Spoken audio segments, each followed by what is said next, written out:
गोपी।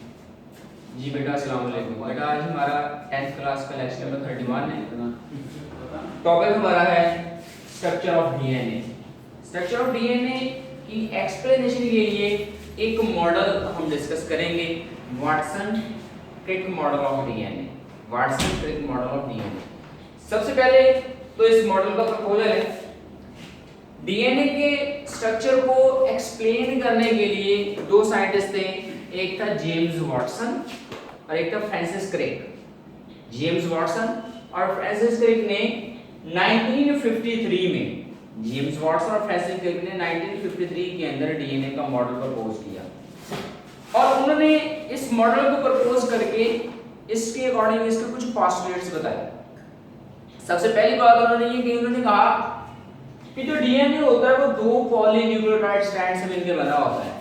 एक ये वाला स्ट्रैंड है और एक ये वाला स्ट्रैंड है। एक ये मैंने रेड से बनाया हुआ है, एक ये ब्लैक से बनाया हुआ है। ठीक है, उन्होंने जो सबसे पहली बात की, उन्होंने कहा कि DNA is made of two polynucleotide strands, एक ये और एक ये। Polynucleotide, poly mean many, nucleotide mean nucleotide, मतलब वो यूनिट्स जो डीएनए को बनाते हैं, जो डीएनए जिनसे मिलकर डीएनए बना होता है उसको न्यूक्लियोटाइड कहते हैं, डीएनए के सब यूनिट्स। तो पॉली मतलब बहुत सारे न्यूक्लियोटाइड होंगे और बोथ स्ट्रैंड आर कॉइल्ड, मतलब दोनों के दोनों स्ट्रैंड है वो कॉइलिंग फॉर्म के अंदर, जैसे एक स्प्रिंग होता है, जो कि दोनों के दोनों स्ट्रैंड क्या है, कॉइल्ड है and make a double helix. और दोनों ने कॉइल्ड होकर क्या किया हुआ है, एक ये रेड वाला स्ट्रैंड है और एक ये ब्लैक वाला स्ट्रैंड है, दोनों ने कॉइल्ड होकर क्या किया हुआ है, एक डबल हेलिक्स बनाया हुआ है। ठीक है, दूसरी बात उन्होंने कहा कि इस डीएनए के स्ट्रैंड की ये वाली जो बाउंड्री आ रही है इसको हम कहते हैं बैकबोन। ये जो बाउंड्री जा रही है इसको हम कहते हैं बैकबोन। ये जो डीएनए के स्ट्रैंड की ये जो बैकबोन है, ये बैकबोन बनी हुई है दो चीजों से, sugar and phosphate, sugar and phosphate.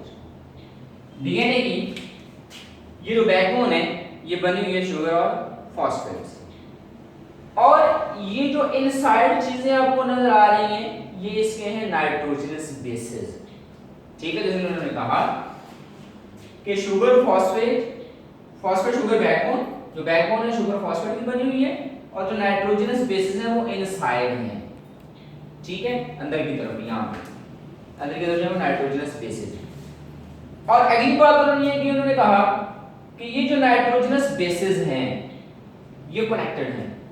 ये नाइट्रोजनस बेस इसके साथ कनेक्टेड होगी, ये इसके साथ होगी और ये वाली इसके साथ होगी, ये आपस में कनेक्टेड हैं। और इनको कनेक्ट करने वाली जो बॉन्डिंग है वो है हाइड्रोजन बॉन्डिंग। ये नाइट्रोजनस बेसेस हैं, ये हाइड्रोजन बॉन्डिंग की वजह से एक दूसरे के साथ कनेक्ट होती हैं कि ये वाली इसके साथ, ये वाली इसके साथ, ये इसके साथ और ये इसके साथ। अब डीएनए की जो नाइट्रोजनस बेसेस होती हैं वो चार होती हैं। एक को हम कहते हैं एडेनिन, एक को हम कहते हैं गवानिन, एक को हम कहते हैं साइटोसिन, एक को कहते हैं थायमिन।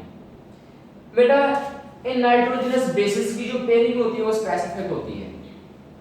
इन चार नाइट्रोजन एडेनिन, गवानिन, साइटोसिन और थायमिन, इन चारों की जो बेसिस हैं, इन चारों बेसिस की जो पेयरिंग है वो बहुत स्पेसिफिक होती है।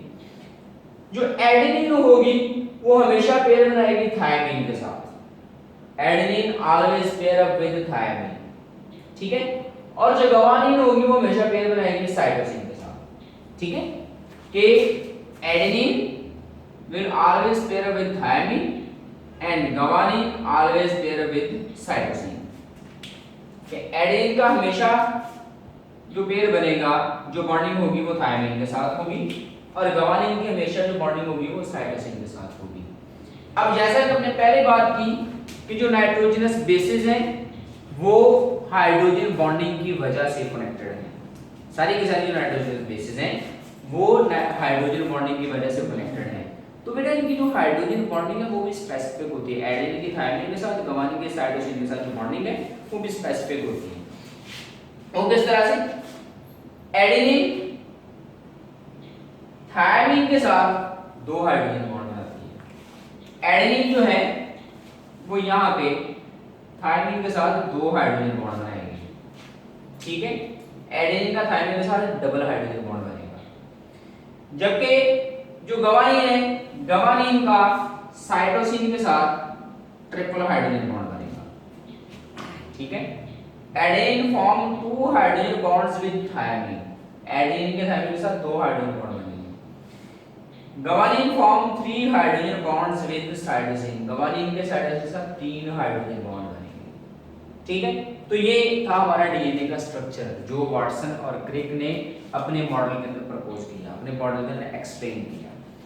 अब नेक्स्ट टॉपिक है हमारा, नेक्स्ट टॉपिक की तरफ चलते हैं, DNA, DNA replication. DNA replication में बेटा जो वर्ड रेप्लिकेशन है, रेप्लिकेशन का वर्ड निकला है रेप्लिका से, रेप्लिकेशन का जो वर्ड है वो है रेप्लिका से, और रेप्लिका का मतलब होता है कॉपी।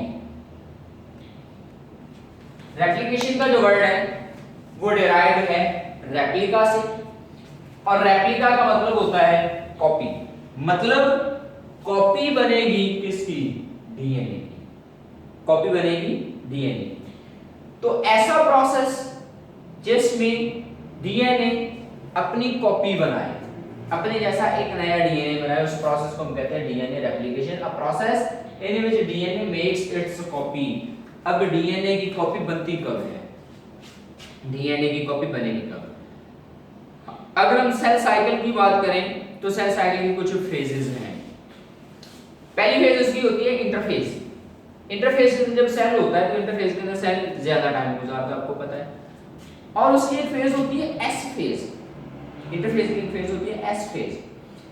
एस फेज के अंदर वो सेल क्या करता है, अपने क्रोमोसोम्स को डुप्लीकेट करता है। क्रोमोसोम्स के डुप्लीकेट होने का मतलब है डीएनए का डुप्लीकेट होना, ठीक है। क्रोमोसोम्स के डुप्लीकेट होने का मतलब है डीएनए का कॉपी हो जाना, डीएनए का डुप्लीकेट हो जाना, ठीक है। तो उस ऐसे फेज के अंदर क्या होता है, डीएनए अपनी कॉपी बनाता है, ठीक है। उस प्रोसेस को हम डीएनए रेप्लिकेशन कह लेते हैं। अब इसके कुछ स्टेप्स हैं, डीएनए रेप्लिकेशन के कुछ स्टेप्स हैं। जैसे अभी हमने बात की, हमने कहा कि DNA is a double helical structure. अब अगर ये इस तरह से डबल हेलिकल की फॉर्म में है तो इसको तो कॉपी किया ही नहीं जा सकता। तो इसको कॉपी करने के लिए सबसे पहले इस डीएनए के स्ट्रैंड को अनबाउंड करना पड़ेगा, खोलना पड़ेगा, जस्ट लाइक अ जिपर, ठीक है। सबसे पहला स्टेप होगा डीएनए विल अनबाउंड, और ये बेटा ये एंजाइमेटिक रिएक्शन होता है।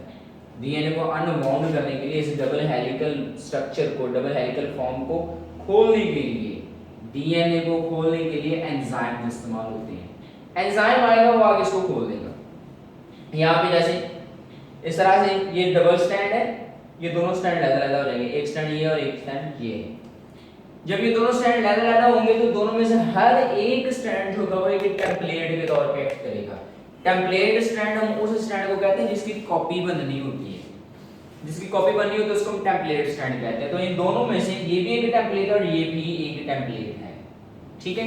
फिर उसके बाद क्या होगा, नेक्स्ट स्टेप में इनको देख के, इन न्यूक्लियोटाइड्स को देख के इनके कॉम्प्लीमेंट्री न्यूक्लियोटाइड लगाए जाएंगे, मतलब जिनकी इनके साथ पेयरिंग होती है, जिनकी इनके साथ पेयरिंग होगी, इनके कॉम्प्लीमेंट्री न्यूक्लियोटाइड यहाँ पे लगाते जाएंगे। वो भी एंजाइम्स की मदद से होगा। जो एंजाइम्स होंगे वो एंजाइम्स यहाँ पे कॉम्प्लीमेंट्री न्यूक्लियोटाइड लगाते चले जाएंगे, और यहाँ पे एक नया स्ट्रैंड बनता रहेगा। इसके साथ एक नया स्ट्रैंड बनेगा और एक इसके साथ नया स्ट्रैंड बनेगा। जैसे यहाँ पे एडेनिन है, गवानीन है, साइटोसिन है, थायमिन है। तो एडेनिन की पेयरिंग होती है किसके साथ, थायमिन के साथ, तो यहाँ पे थायमिन लगेगी। गवानीन की होती है साइटोसिन के साथ, तो यहाँ पे साइटोसिन लगेगी। साइटोसिन की होती है गवानीन के साथ, तो यहाँ पे गवानीन होगी।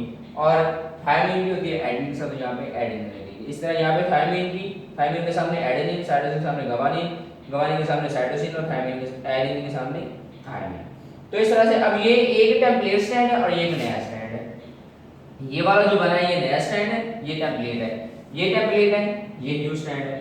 ये दोनों एक टेम्पलेट और एक न्यू स्टैंड, एक टेम्पलेट और एक न्यू स्टैंड, ये दोनों बाद में क्या हो जाते हैं, ये दोनों बाद में दोबारा डबल हेलिकल फॉर्म में आ जाते हैं और इस तरह से डबल हेलिकल स्ट्रक्चर बना देंगे। और एक डीएनए के स्टैंड से दो डीएनए के स्टैंड बनेंगे, एक डीएनए के स्टैंड से दो डीएनए के स्टैंड बनेंगे। इसका मतलब है कि डीएनए क्या होगा, डीएनए कॉपी होगा। जैसे हम फोटोकॉपी करवाते हैं, हमारे पास एक पेज होता है, जब हम उसकी कॉपी करवाते हैं तो दो पेज बन जाते हैं। तो इसी तरह जब इस डीएनए की कॉपी होगी तो ये दो, एक ये वाला स्टैंड बनेगा, एक ये वाला स्टैंड बनेगा। इसका मतलब है एक डीएनए से दो डीएनए बनेंगे, ठीक है। ये बेटा हमारा टॉपिक हो गया डीएनए की रेप्लिकेशन का।